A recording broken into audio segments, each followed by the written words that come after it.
Fanyeni Kenyatta nichukue hii. Fanyeni nipatie flag. Nipatie flag, nataka flag. Sipandi. Kwani mtanifanyia nini? Simniue. Mimi siogopi. Ngoja na nikruze ikuje.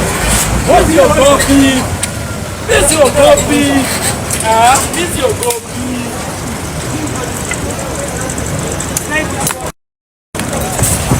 Watu upana bwana. Nini mbaya?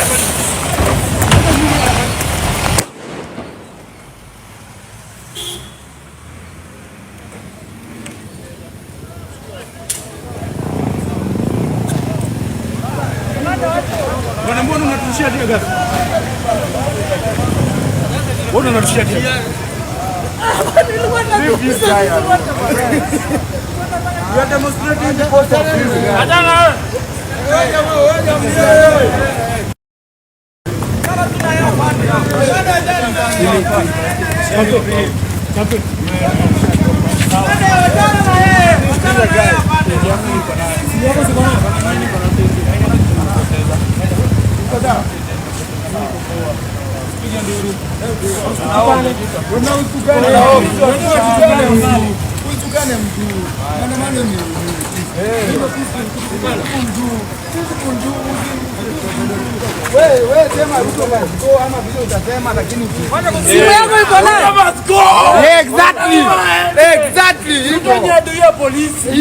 Wanalipa housing rate yaona nyumba.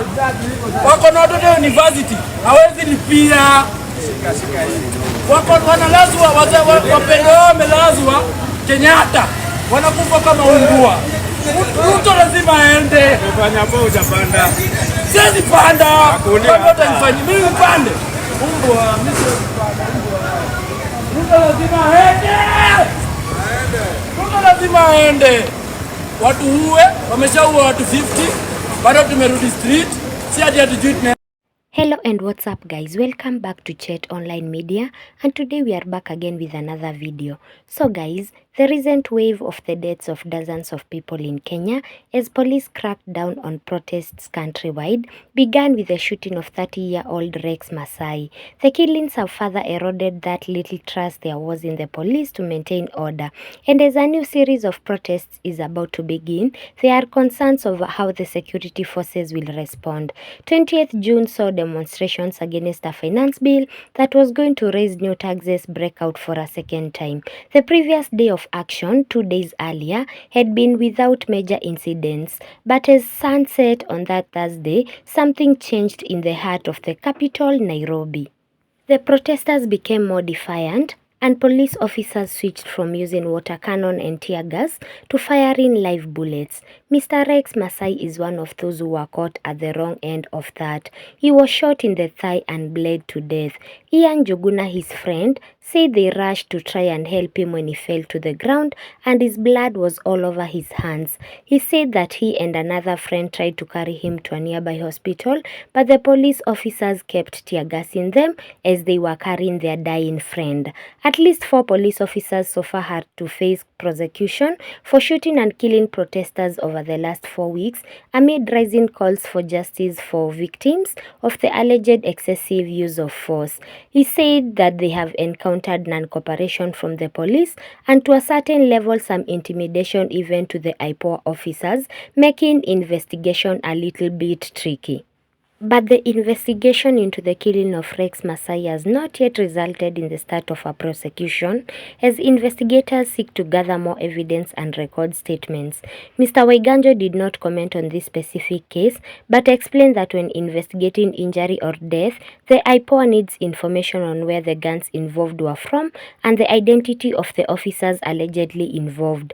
The BBC has verified a video filmed around the same time and likely the same place that Mr. Masai was killed, showing what appears to be a plainclothes police officer shooting at a crowd of protesters who were fleeing along a street. Mr. Njuguna said he thought his friend was profiled by the officer who shot him because he had dreadlocks. On the night he was killed, Mr. Masai's family says the doctor who pronounced him dead confirmed there was a bullet lodged in his thigh with a wound visible on one side but no exit wound on the other.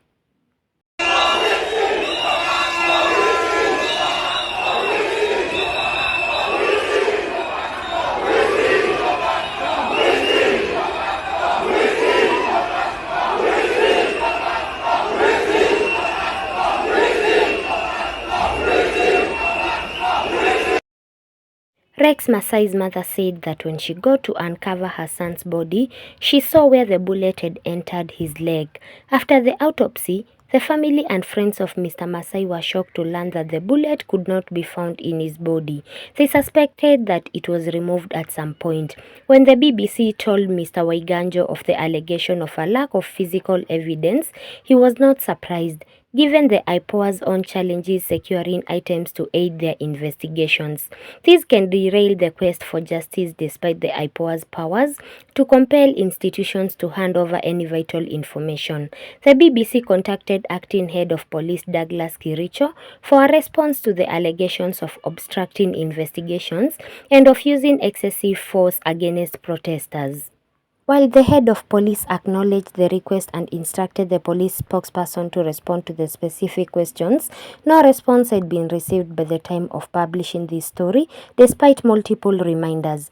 This criticism of the police comes as Kenyan's officers are deployed to Haiti, where they are leading an international mission to tackle the country's powerful gangs. For many Kenyans, the conduct of police at home has left them with little faith in the system. It is unsurprising that the IPOA says it has struggled to get witnesses to record statements in Mr. Masai's case or the others, as people are often scared to come forward. The IPOA is using allegations shared on social media of killings, arbitrary arrests, and abductions to initiate investigations. Looking across the weeks of protests as a whole, BBC verified that they have found dozens of videos which appear to show what activists and the police oversight body say would amount to excessive use of force and violations by the police as they quelled the protests.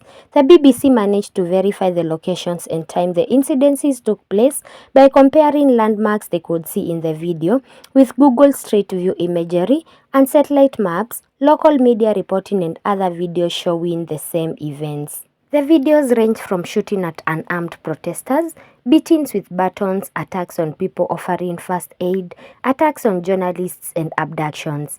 In one video filmed along next to the parliament buildings, a protester is seen walking towards the police with his arms raised. Moments later, shots ring out, and we later see him being bundled into the back of a police vehicle with wounds on both legs, and he screamed that he hasn't done anything, he hasn't burnt any vehicle, they've shot at him for nothing. It is not justified to use live fire or even rubber bullets on people who are unarmed and essentially not confronting the police violently.